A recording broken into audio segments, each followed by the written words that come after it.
Welcome to part 4 of our in-depth video series on how to level a pool edge using cement and sand before tiling. At this stage, you've already mastered the fundamentals, but now we turn our attention to the fine-tuning, project management, and tile readiness aspects that many professionals learn only after years of hands-on experience.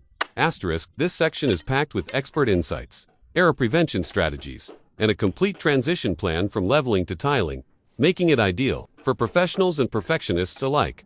Section 1. Visualizing the tile. Outcome before you start.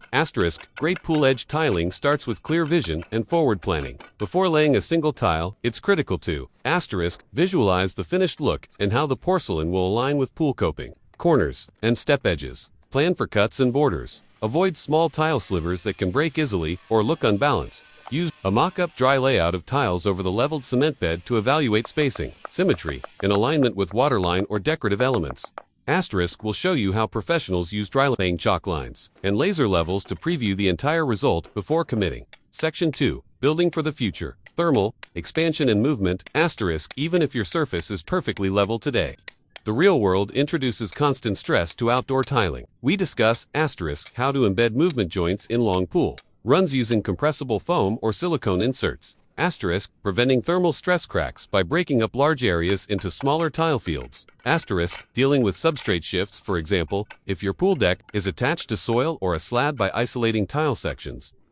These techniques prevent disaster in months or years ahead, especially in regions with hot sun and cold nights. Section 3. Moisture management. Keeping water where it belongs. Since pool areas are always exposed to water, we focus here on advanced water control.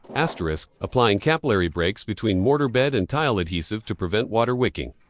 Using bonding slurries with waterproof additives for tile mortar. How to angle mortar and tile slightly away from pool edge to stop water from sitting under the tiles. You'll learn how small adjustments in slope, even just 1 to 2%, can make or break a waterproof system. Section 4. Material compatibility. Cement meets porcelain.